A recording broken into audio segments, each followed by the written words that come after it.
আসসালামু আলাইকুম। Real village cooking চ্যানেলে সবাইকে ওয়েলকাম জানাচ্ছি। আজকে আপনাদের সঙ্গে শেয়ার করব সন্দেশ রেসিপি। আপনারা তো দুধের সন্দেশ খেয়েছেন, আমি আজকে সুজি দিয়ে সন্দেশ বানিয়ে দেখাবো। বাড়িতেই সহজেই নরম তুলতুলে সহজেই সন্দেশ বানিয়ে ফেলতে পারবেন। দোকান থেকে না কিনে সহজেই বাড়িতে বানিয়ে ফেলুন। আজকের রেসিপি আপনাদের সঙ্গে শেয়ার করব। চলুন তাহলে শুরু করা যাক। এখানে আমি 1 লিটার দুধ নিয়ে নিয়েছি। দুধ ভালো করে জাল দিয়ে নিচ্ছি। আপনারা পরিমাণে যদি বেশি বানাতে চান সেক্ষেত্রে দুধের পরিমাণটা বাড়িয়ে নেবেন। দুধ ভালো করে ফুটিয়ে নিতে হবে। ঠিক যখন পর্যায়ে ফুটে উঠবে এই পর্যায়ে আমি দিয়ে দেবো এখানে ভিনেগার। ভিনেগারের পরিবর্তে আপনারা লেবু রস দিয়েও ছানাটা কাটিয়ে নিতে পারেন। আমি এখানে ভিনেগার দিয়ে দিলাম 2 টেবিল চামচের মতো। ভিনেগার দিয়ে আমি একটু নেড়ে দিলাম। এবার ঢাকা দিয়ে রেখে দেবো। গ্যাসের ফ্লেমটা অফ করে ঢাকা দিয়ে রেখে দিচ্ছি। কিছুক্ষণ পর ঢাকাটা খুলে নেব। দেখবেন কত সুন্দরভাবে ছানাটা কেটেছে।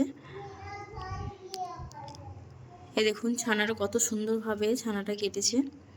এবার আমি এটাকে একটা ছাঁকনি দিয়ে ছেঁকে নেব। আর এই ছানার যে জলটা এক্সট্রা থাকবে ওটা আপনারা অন্য কাজে ব্যবহার করতে পারবেন, ওটা ফ্রিজে রেখে দেবেন। আর ভিনেগার দিয়েছি যেহেতু দুধটা কাটানোর জন্য, এক্ষেত্রে আমি এখানে জল ঢেলে দেবো। জল ঢেলে দিচ্ছি, এতে করে ভিনেগারের যে গন্ধটা থাকে সেটা থাকবে না। এখানে আমি নিয়ে নিয়েছি 1/2 লিটার দুধ। 1/2 লিটার দুধ আমি ভালো করে জাল দিয়ে ঘন করে নেব। আর দিয়ে দিচ্ছি এলাচের দানা। এলাচের ফ্লেভারটা খুবই ভালো লাগে। একটু নাড়াচাড়া করে দিতে হবে। গ্যাসের ফ্লেমটা মিডিয়ামে রেখে অনবরত নাড়াচাড়া করতে থাকতে হবে।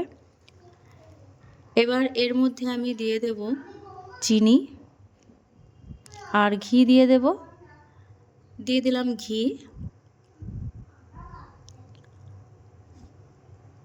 চিনি দিয়ে দিচ্ছি এখানে 2 টেবিল চামচ।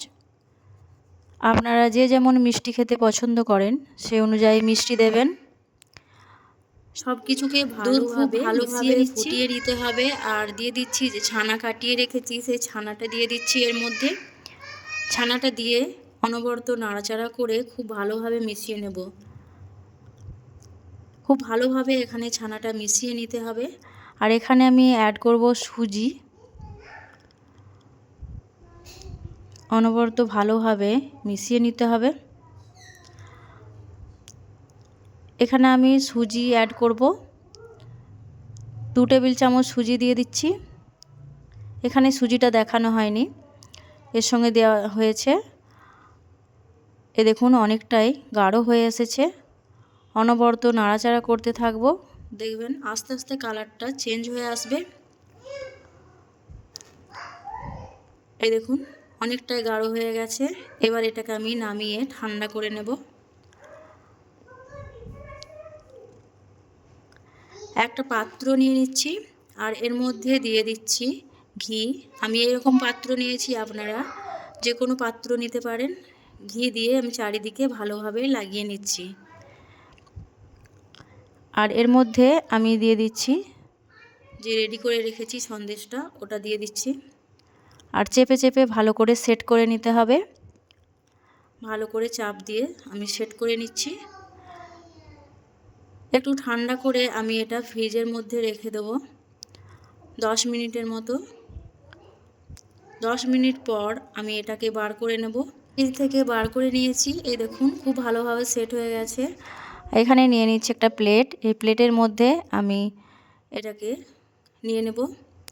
এই দেখুন কত সুন্দরভাবে সন্দেশটা হয়েছে। আর একটা চাকুর সাহায্যে আমি এটা কেটে নেব। খুব সুন্দর হয়েছে। এবার এটাকে আমি শেপে কেটে নিচ্ছি। আমি এইভাবে করে প্রথমে কেটে নিলাম। এই সন্দেশ মিষ্টিগুলো খেতে অসম্ভব লাগে। বাড়িতে বাচ্চাদের তো খুবই ভালো লাগবে। এইভাবে বানিয়ে ফ্রিজে রেখে দেবেন, দেখবেন বাচ্চারা 2 মিনিটেই শেষ করে ফেলবে। এই দেখুন এইভাবে করে কেটে নিলাম। খেতে এতটাই মজার, আপনারা বাড়িতে এইভাবে করে সন্দেশ বানাবেন, বাচ্চা থেকে বড় সকলের খুবই পছন্দের। বাড়িতে হঠাৎ গেস্ট এলে আগে থেকে এইভাবে বানিয়ে নিতে পারবেন। এই দেখুন কতটা সুন্দর হয়েছে, লোভনীয়। তাহলে বন্ধুরা দেখলেন তো কত সহজে সামান্য উপকরণ দিয়ে বাড়িতেই সন্দেশ বানিয়ে নিতে পারা যায়। দোকান থেকে বেশি দাম দিয়ে না কিনে বাড়িতেই সন্দেশ বানিয়ে ফেলতে পারবেন। আপনারা বাড়িতে একবার হলেও ট্রাই করে দেখবেন, খেতে কিন্তু অসম্ভব টেস্টি হয়। আমার এই রেসিপি বন্ধুরা কেমন লাগলো অবশ্যই কমেন্টে জানাবেন। ভালো লাগলে চ্যানেলটা সাবস্ক্রাইব করে পাশে থাকার অনুরোধ রইল। আমি কিছুটা পরিমাণ একটা প্লেটের মধ্যেও নিয়ে নিয়েছি। আর এই দেখুন দেখতেও যেমন সুন্দর, খেতেও কিন্তু অসম্ভব টেস্টি। এই দেখুন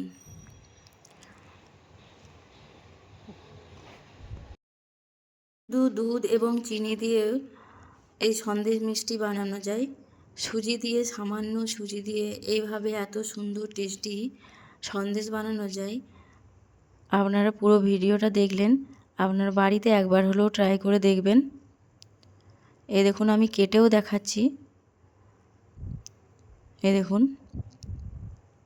কত সুন্দর হয়েছে এই সন্দেশ মিষ্টিগুলো। একবার খেলে মন ভরবে না, বারবার খেতে ইচ্ছা করবে। তাহলে বন্ধুরা আজকের রেসিপি এখানেই শেষ করছি।